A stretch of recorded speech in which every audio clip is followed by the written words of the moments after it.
Hello team, I'll just quickly show you how you can download attendance reports on Zoom so that you are able to figure out how many people attended your events and you don't have to keep noting down names during your call. So once you log into the Zoom website, this is the screen that you see, the home page.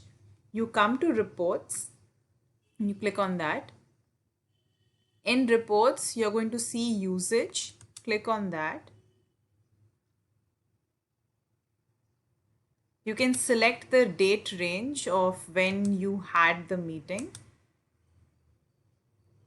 And here it is, all the meetings that you had, the names of the meetings, the date, start time, duration, all of that is mentioned. Say I want to find out the attendance of the Placement City webinar Bangalore. I'll go to the participants list and click on that.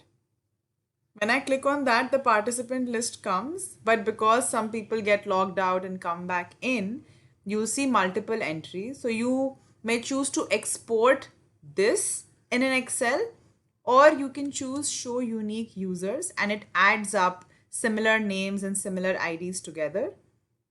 And you click on export. It'll create a CSV file, which basically you can open on an Excel. And when you open it on Excel, you are able to see a list of everyone who has attended. A tip would be in your meeting, ask them to rename themselves with their full name so that you know, for example, which Riya this is, which Chaitra this is, which Mridula this is. And this is how you are able to get your attendance in an Excel sheet. I hope this helped. Thank you.